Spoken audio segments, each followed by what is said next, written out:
There was a man who had 2 sons. The younger son said to his father, "Father, give me my share of the estate." So he divided his property between them. Not long after, the younger son got together all he had, set off for a distant country, and there squandered his wealth in wild living. After he had spent everything, there was a severe famine in the whole country, and he began to be in need. So he went and hired himself to a citizen of that country, who sent him to his fields to feed pigs. He longed to fill his stomach with pods that the pigs were eating, but no one gave him anything. When he came to his senses, he said, "How many of my father's hired servants have food to spare? And here I am starving to death. I will set out and go back to my father and say to him, 'Father, I have sinned against heaven and against you.'"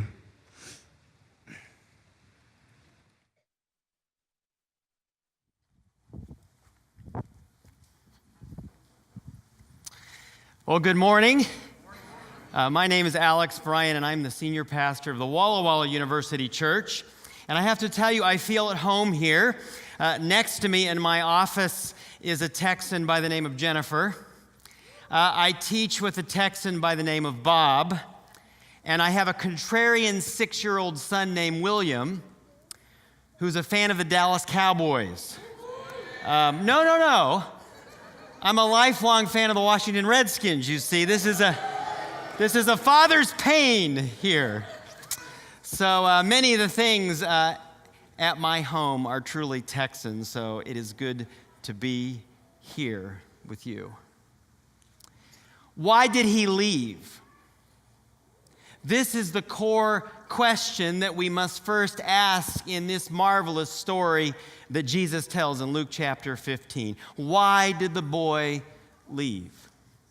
Oh, I'm sure there could be 1,000 different reasons we could analyze, but why did he leave? I have a stack in my office, a file full of communications from young adults who have chosen to walk away from the church. Why do they leave? Oh, there could be 1,000 reasons, and certainly each story is unique. But at its core, why did he leave? Why do they leave? Why do they walk away? I think I could summarize the core response this way. My next door neighbors have a cat, a sleek black and white animal, and they have a special relationship with this cat, Ken and Joanne do. A little bit too close for my liking. They love the cat dearly. They privilege the cat. They spoil this creature.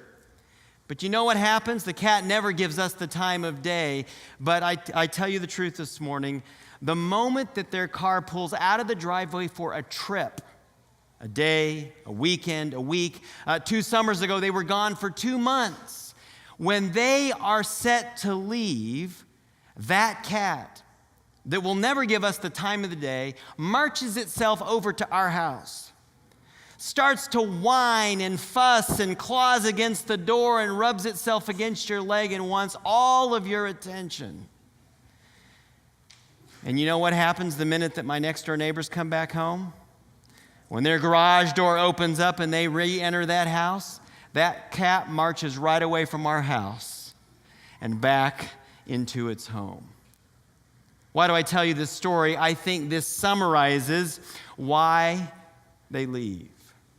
You see, listen to me carefully this morning. When the home next door simply becomes a house, they leave. But the minute that house becomes a home again, the cat returns. Oh yes, if I had time this morning to read to you the raft of communications that I receive from young adults who've left, the common thread in it all is a feeling of being displaced. That the church, it's fine, the doctrine's fine, the services are fine, its priorities are fine, but it just feels like a house. It's not a home. I want to give you some windows of home this morning. Many years ago, I was a part of a church that was working to bring people in who were not regularly coming to church, people who were far from God, we might say. Some young men in the church built a relationship with a young man by the name of Richard, Richard didn't know much about Jesus, but he became interested, even bought a Bible and started to engage with the men in our church.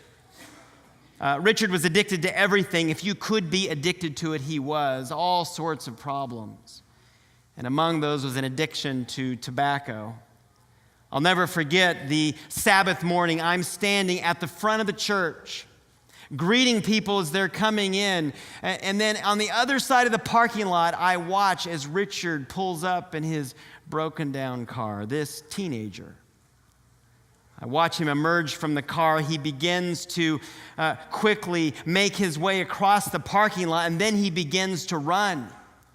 I notice that he has both of his hands lifted in the air above him, and he is shouting out my name. Pastor Alex, Pastor Alex, Pastor Alex, he says. The closer he gets, the louder he shouts, and I can see very quickly in one hand he has his Bible that he has purchased. And in the other hand, when he gets close, I see a lit cigarette. Pastor Alex, he says. And then he holds up the cigarette in front of me, right in the front of the church, and says, look, it's my reduced nicotine cigarette. Look, I'm making progress. Pastor Alex, he said. And I wonder this morning, what do we think of that story? You see, in the church, as we should be, we're excited when people hold up the Bible, and we should be. But what about what's in the other hand? You see, I don't know about you, but I think we all have something in the other hand, right? We just like to come to church like this, with the other hand behind. You see, when the house became a home, when members reached out and said, no, we will embrace you, brother, even though you have something in the other hand, for we do as well. It changes everything. When the house becomes a home, people will come home. Oh, the impulse of my little girl. It was Christmas 2009. We had just moved to Walla Walla. I was setting up the nativity scene in our living room. Mary, Joseph, wise men, the animals, all in their proper place. My little then 3-year-old Audrey comes bounding into the room, and she says, Daddy, where's King Herod? I said, well, King Herod's not part of the nativity scene. She said, well, why not? I heard you at church talk about King Herod, the Christmas story. He's in the Christmas story. Why isn't he not there? I said, well, he doesn't want to be a part of the nativity scene. I tried to give my best explanation. She was having none of it. She marches out of the room with her little 3-year-old legs. I continue to meticulously put all of the figurines in their proper place. And 2 minutes later, she reemerges from the bedrooms. She has a doll held high over her head. Look, Daddy, I've talked to King Herod, and he says he's ready to play nicely now.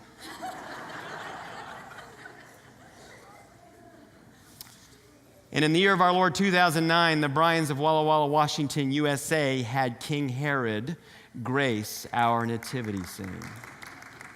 Oh, don't you love that? Out of the heart of a child, right? The impulse. There's a place for everybody. There's a home even for the worst of all sinners. Oh, what a difference it makes. I don't know what your family dinner table is like. Mine is chat, chat, chat. Everybody talks. Nobody listens. There's 4 of us in the family, and if we're left to our own devices, we will talk and no one will pay attention. Now, I don't want to tell you which family member does which, but one member of our family will talk nonstop about American history, what could be done with a $100,000 donation to the church, and golf. One of us talks about that nonstop. Another member of our family will talk about the need for evergreen trees in the yard, exercise videos that can kill you, and exotic recipes that should be tried. Another member of our family loves the music of Taylor Swift, all sorts of reading for 5th graders and all things school, and we'll talk nonstop about these subjects. And the 4th member of our family will talk about sword fighting, peregrine falcons, and how to blow things up. 4 members of our family, we'll just talk, no one listening. And so last summer I did an experiment. I decided I'm going to just talk about what the kids are interested in. And I started to pepper them with questions about their hobbies, their perspectives, the subjects of life that mattered to them. And they came alive, and I followed up with questions about their stuff that they had never considered before, and they got even more excited and continued to talk. It was the best family dinner table we'd had in a very long time. And at the end of that meal, I told my 6-year-old William, you need to go get your bath. And he said, Daddy, I will, but only if you'll come with me and keep asking me questions. Moms and dads, families, what is your dinner table like? Brothers and sisters, what is the church like? Do we have a place for everybody? Are we asking questions in particular of our young people who want to tell us about the things that they care about? You see, when the table is not just a table but a place of community, when the house, in fact, becomes a home, everything changes. A few months ago, I was traveling by airplanes, found myself surprised, happily, informed that I had been upgraded to first class for free. Oh, I was so excited, but I still like to be the last one on the plane. I don't like to sit more longer than I have to, and so here I was at the back of a very long line on the jet bridge. The woman in front of me turned around and she wanted to strike a conversation with me. In the course of the conversation, she said, look at my ticket. She said, here I am in the very last row again. This happens every single time. And so I started to do what fixers do. I said, well, you know, don't you, that when you book your flight, you can actually go online and pick your seat. I gave her some instructions, and she looked at me as if, well, thanks a lot. You know, this isn't going to help me right now. She turned around, and it was a moment later that I heard him. And I said, no. And he said, yes. And I said, no. And he said, yes. And I said, no, no, no. And he said, yes, yes, yes, yes, no, back and forth. Finally, I said, all right. I don't know how your conversations with the Holy Spirit go, but too often mine go like that. We walked a few more paces. Now we are on the plane. Turn right through the first class section. I tap the woman in front of me on the shoulder, and I said to one empty seat in first class, I said, well, why don't you just sit here? And she looked at me as like, are you the Lord and Master of all airlines? How does this work? I said, no, just sit there. And she sat down, and I made my way to the back of the plane, in the very last row, and sat down in what was one of the best seats I've ever had. The toilet was behind me. Children who needed to use the toilet were all around me. I tried to do some studying on the flight. About a couple hours in, a flight attendant comes to the back and he says, excuse me, sir, and I recognize he's talking to me. I look up and he said, are you the passenger that traded seats with that woman? I said, yeah, that was me. I said, I hope she's having a good time. He said, oh, you have no idea. She is milking first class for all that it's worth. She's never been in first class before. In fact, all the passengers around her are instructing her about all the ways to maximize the benefits of first class. It's like a party up there. And I laughed and I said, I'm glad she's having a good time. He said, can I get you anything? I said, no, it's all right. Went back to reading and studying. A few minutes later, a woman comes down the aisle. She says, excuse me, sir. I look up, directed at me, and this time it's this woman. I have never seen a look of such unbridled joy in my life.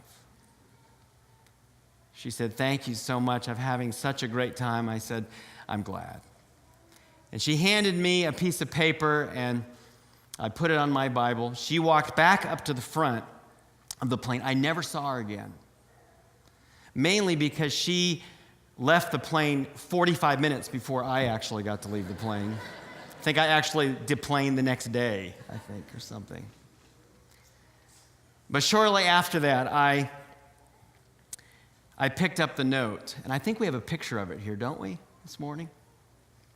And this is what she wrote. Dear stranger on the plain, wow, how wild. I'm in awe. You have just traded seats with me. My seat was the last row on the plane, your seat the first class. Who are you anyway? Your kindness is unreal. What a treat. I am so grateful, but somehow at a loss of words. What you don't know about me is that I am in a hard point in my life right now.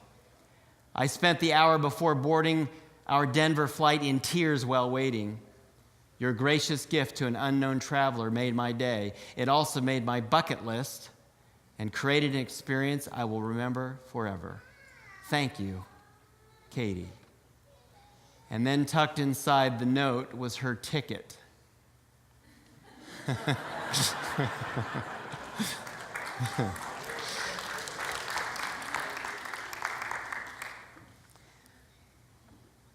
Don't we all want to feel first class?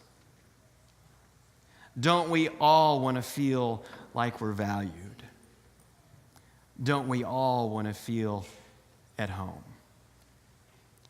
Eugene Peterson says that the church is to be a colony of heaven in a country of death.